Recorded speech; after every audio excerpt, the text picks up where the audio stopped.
Welcome to Washington Policy Center's Washington Policy on the Go. My name is David Bose. I'm the Communications Director for Washington Policy Center. This is kind of what is it, a vlog, like a podcast, but on video, where we bring to you our center directors every other week for information about what's been happening in Washington state policy. And then during the legislative session, which is coming up next month, starting on January 13th, we'll be with you every week. And we will likely be experimenting with some live Washington Policy on the Go events.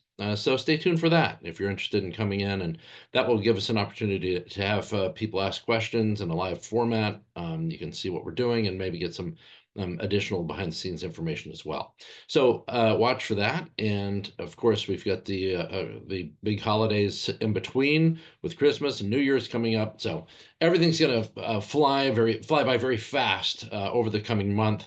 But we'll try and keep you posted on developments, and you never know what's going to happen in the duller what should be the duller policy times of the year, because that's when people like to do things that aren't necessarily going to catch the attention of the public.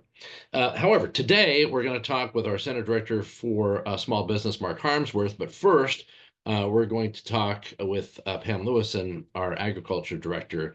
And Pam, this is really an interesting thing I first learned from you a couple of months ago, which was that farmers are paying a premium tax on farming equipment, as though the farming equipment is the same as a vehicle. Kind of walk us through, well, if you know, how did this come to be, or has it always been this way? And what do you hope will happen? So it hasn't always been this way for every bit of farm equipment. In fact, a while back, about 15 years ago, some farm equipment, if you were there's some interesting sidebars. If you were a grain grower with conservation reserve property, then you had some of your equipment that was eligible for sales tax exemption when you purchased it. So it's a very sort of niche market. Uh, Hmm. but that sales tax exemption was ended in, I believe, 2011. I'd have to look back at the Department of Revenue page to confirm that, but I'm pretty sure it was right around 2011.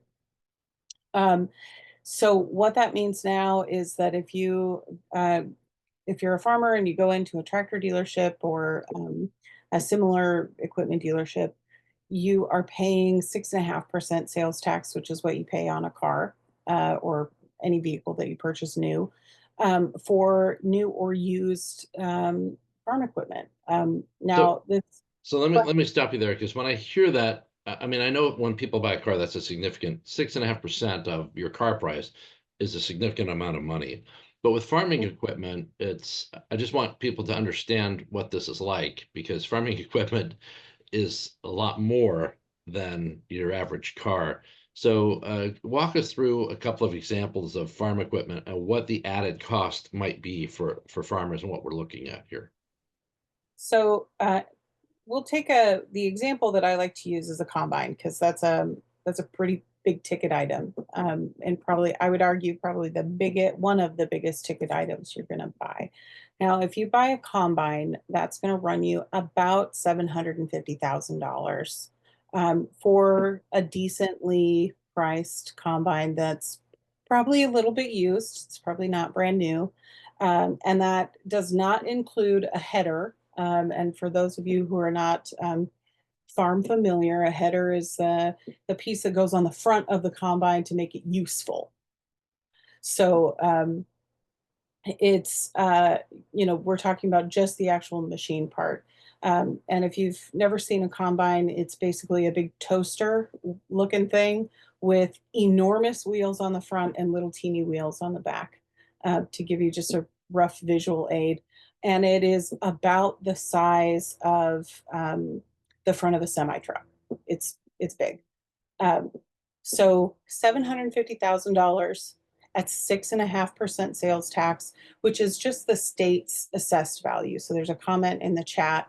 The state starts at 6.5%. Anything that's tacked on top of that is what your local folks are adding on top of it. So farmers Uh, could end up paying the local, right? I mean, yeah, for the comment, it was, hey, Seattle's 10.5%. Well, if you're farmers are not going to buy a combine in Seattle yeah. because So if, they're I really mean, got to be paying there. if you're in downtown Seattle, I don't even know where you'd begin to park a combine. Yeah. But I mean, theoretically, you could pay 10.5% in sales tax. So what, your 6.5% is just the base rate that is required by the state per charge. Um, so $750,000, 6.5% sales tax is, you can round it up to $49,000 in sales tax. So if you go to a car dealership and you buy a mid-sized sedan, brand new, you're going to walk out the door paying about $49,000 for the car, and that includes tax, title, and license.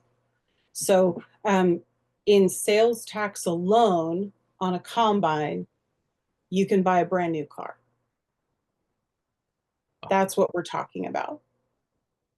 And so this is the kind of thing where, farmers would have to borrow that much more money or have that much more cash on hand in order to buy the equipment that they need.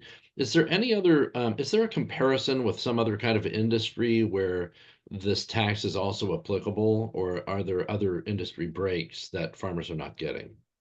I think this is one that's sort of unique when you look at Washington and Hawaii are the only two states that apply a sales tax on farm equipment. Um, every other state in the country thinks of farm equipment as a unique purchase that is meant specifically for food production. And they recognize, these other states recognize um, that farm equipment serves a very unique and specific purpose, and it can't be used for something else. So, um, like I said, combines are sort of ungainly, which makes them a really good example. You're not going to the grocery store in your combine. You're not you're not using it to take your kids to school. It really has one very specific purpose, and it's not something that you can utilize for something else. You can't use it to mow your lawn. There is nothing else that it can do except for the task that it was designed to do. And I think interestingly, this 6.5% sales tax is mostly applied to road maintenance. And farm equipment has a shelf life that's measured in hours. And you think about them having about 10,000 hours of useful life, which is a long time. In 10,000 hours, most farm equipment will spend less than 1% of their time on a roadway. So if we're going to be assessed this roadway value, it should really be for something that's going to be on the road. This is not a commuter vehicle. This is a vehicle that is going to be um, in the dirt, doing the work of farming. And as such, I'd really love to see this tax removed. Farmers pay a lot of taxes. I've written about that. Had a very lengthy paper, which is where I discovered this sales tax to begin with. That we were being assessed this sales tax as though farm equipment was a vehicle, and I'd certainly like to see it removed from the other taxes that farmers are paying because it's not it doesn't make sense. It's incongruous with the other things that farmers pay. The one the one area that, that also should be highlighted here is there's a certain value that Washington has for our wide open spaces. And, our ag industry in Eastern Washington has been a big part of that. I mean, there's just huge, huge chunks of Washington land that feed the state and the rest of the world.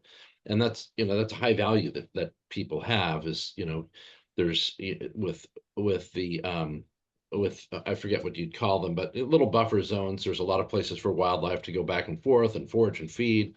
And you see that if you're around farms in the morning at all, you can see where the deer are coming out, coyotes and other things.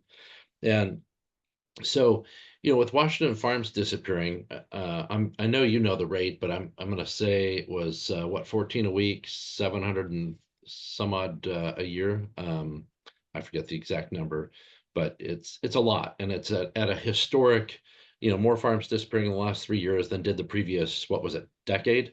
Um, so Um, go it's two ahead. farms a day every day, so it works out to be about 745 farms a year. And we lost more farms in the last 5 years than we have in the previous 15 years. Wow. Okay. So that's where it really strikes home to me, is that if you do value farms and farming and having these places in Washington State where you've got a multitude of farms, not just one giant big one, but these farms, then you should think about, the policies that might be holding people back. Anything, any amount can end up being that extra burden that tips the scale. But when you're talking about, your largest pieces of equipment at tacking on 6.5 to 8.5% when all is said and done, that's a tremendous burden, I would think. It's tough. It is. I think it's more. I think what I would like to see in particular with this sales tax issue is when we look at sales tax in this instance, there's a lot of pressure on farmers and on farms in particular to adopt new technologies and to become greener and transfer from older pieces of equipment to newer pieces of equipment that are more fuel efficient and more emissions friendly. And I think those are not bad things. But when you are asking farmers to bear all of the burdens and policy decisions that have been heaped upon them over the last 5, 10 years, coupled with looking at a $750,000 purchase with an additional $49,000 in taxes attached to it, um, and having to replace a fleet of equipment over the next, say, 10 years. Um, with the downturn in the economic viability of farming on the whole, I think you have to figure out ways to be creative in how you're asking farmers to budget. And this is an easy solution to make equipment purchases marginally more affordable for people who may be in a position to start considering, can I uh, replace my oldest pieces of equipment with something that's slightly newer. And I think that really works well. I mean, I think it's a kind of bipartisan policy that should work really well for us. Yeah. So, Pam, I love having you on, and I really appreciate it. I see we had one comment here. Hey, these taxes, the vehicle sales tax going into the general fund. We've been hoping that sales tax on vehicles would go into the transportation fund, the protected funds, highway fund, but that does not happen yet. So, but it's tough. As far as this issue goes, and an extra tax burden on farmers, it seems to me it's a low-hanging fruit issue, especially when you look and see, if Washington wants to be competitive with other states. I mean, let's forget about other countries. Just think about the other states. We're one of two that has a tax like this on farming equipment. So, it should be an easy call, but Washington Policy Center is here to remind people to make the call and help farmers out that way. So thanks so much, Pam. Great to have you on the program. Thanks for having me. You bet.